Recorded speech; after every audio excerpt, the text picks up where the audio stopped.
Open world games, a popular subgenre that has constantly evolved since its conception.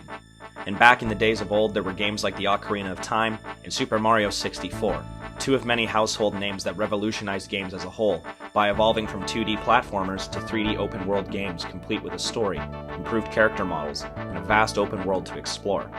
With each passing year, open world progressed into something bigger and better and became a more frequent game characteristic rather than something you'd see every once in a while.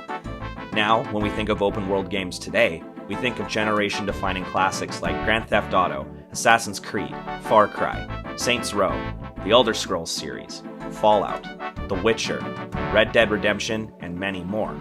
While each title presents its own unique premise, content, and gameplay, they all hold one similarity: clear objectives. The game gives you an objective or quest, complete with a trail of breadcrumbs to lead you to where you need to go. And some games have unique ones that present the player with their own experiences, while others are repetitive and send you on meaningless fetch quests or something of the like. Regardless of which ones you end up playing, one could argue that the player is relying on said games for their own entertainment. It makes sense as to why so many games never get picked up again for a second playthrough. The replay value is low, if not completely scarce.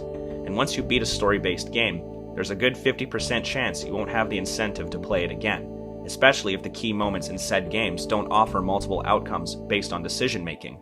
Even with all of those qualities in place, things can feel repetitive and stale. But what if I told you there's a game that does the opposite?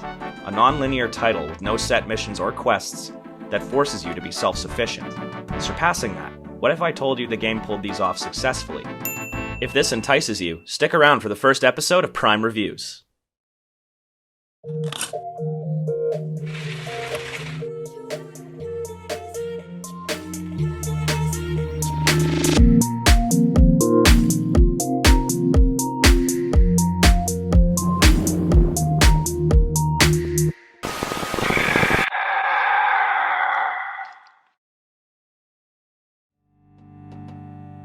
Originally a PC game, The Forest is a title created by N-Night Games, an independent studio that strives for quality and player experience.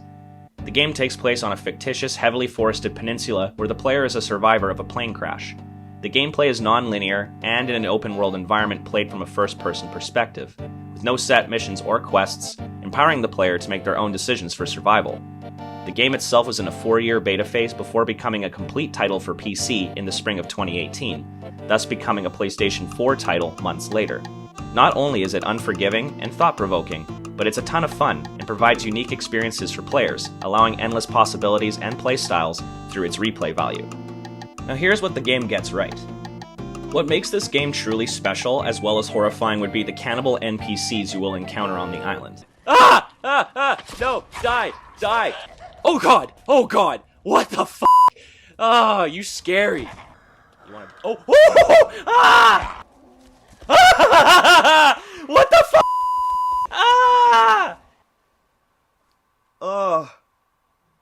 Dude, that scared me so bad. I'm sweating. They are unbelievably terrifying and unpredictable, attacking you at any moment, especially when you're the most vulnerable and expect it the least. As you progress with each passing day in-game, the AI improves alongside the player, growing in both strength and intelligence, as well as introducing different types of NPCs that can break the player. This is mostly why the game is unforgiving, as mentioned. In some instances, they'll send out small groups to scour your camp and see what you're up to. If one manages to escape a scuffle, they'll return in larger numbers. In other scenarios, you could be in the thick of the woods, in the dark, only to find yourself outnumbered at your most vulnerable point. Sometimes you have no choice but to run. No! I can't even sleep! Oh, dude, there's tanks and cannibals everywhere! This is where the forest truly shines. The player must constantly make decisions which can either aid or cripple them based on the outcome. If you aren't under attack or stalked by cannibals, then you're constantly rationing supplies, food, and equipment throughout the experience. You literally have to put yourself in danger in order to progress, whether it's gathering more supplies or building your base. To add to the dynamic, you have to constantly treat your hunger, thirst, and fatigue as well, which adds to the immersion and makes you feel as if you're truly surviving. There are so many things you can build in this game, from simple shelters to wooden cabins, houseboats, walls, tree houses, and so much more.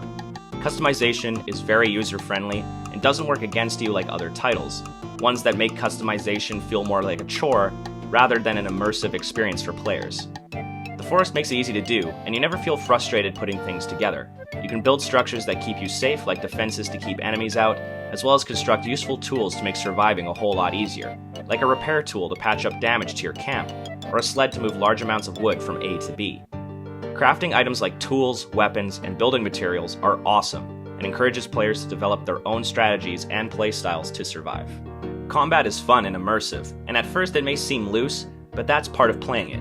You need to familiarize yourself with weapons as they all have different functions, damage ratings, speeds, and can take up various levels of your stamina. Same goes for ranged weapons, like the slingshot or the bow and arrow. You might miss the first few shots, but once you understand the weapon and how it works, you'll be busting out headshots like they're going out of style. It feels as if you're learning with your character. To add, you also have the option to improve your weapons using the multiple items you come across in-game. For example, you can craft tree sap and broken glass onto your axe, improving damage.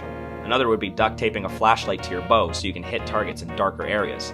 There are several things in this game that are as vast as the map itself, which brings me to my next point. The peninsula is massive with so many areas to explore and to choose from. You can delve inside caves, explore dense woodland areas, or traverse snowy mountaintops. The possibilities are endless, with each environment providing its own set of challenges. Building a base surrounded by trees will always ensure a reliable lumber supply, but you won't be able to see the cannibals approaching the perimeter. Whereas settling on a snowy mountainside gives you a good view to see enemies coming from a mile away, but freezing temperatures can decrease your stamina and strength if gone untreated. It's not just good AI and supplies that add to the game's dynamic gameplay. Simply put, this game does well because it doesn't hold your hand after the basic tutorial, and it has the capacity to terrify you and gives you the ability to go outside your comfort zone, no matter what kind of player you are. And now, on to the cons. Every game's got them. To start with the most basic one, the game does have bugs from time to time.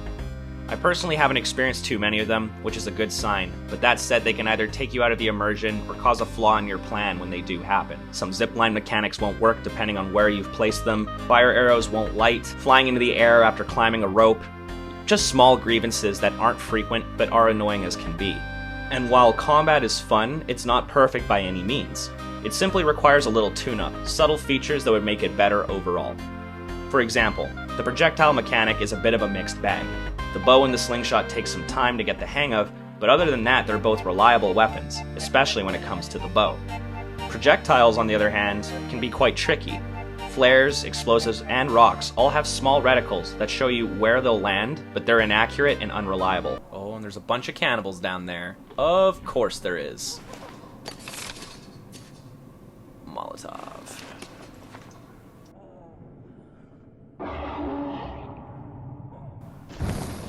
Right there.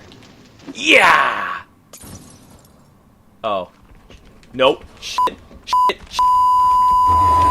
Ah! It would be nice to see an improvement to this mechanic.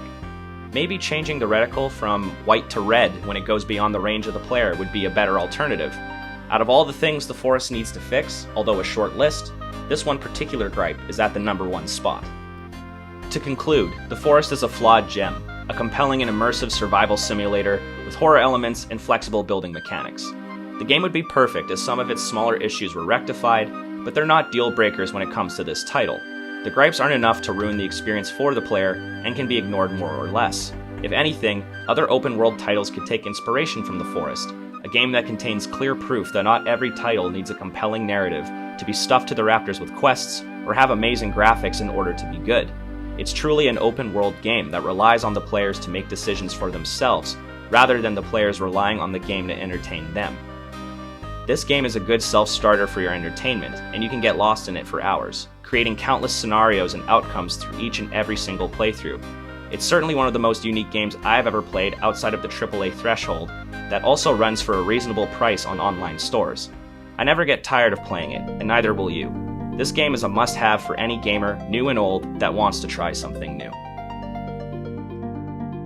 Hey guys, thanks so much for checking out the video. If you guys want to see some Let's Play commentary of The Forest, check it out on Prime Plays on either YouTube or Vimeo. Link is in the description.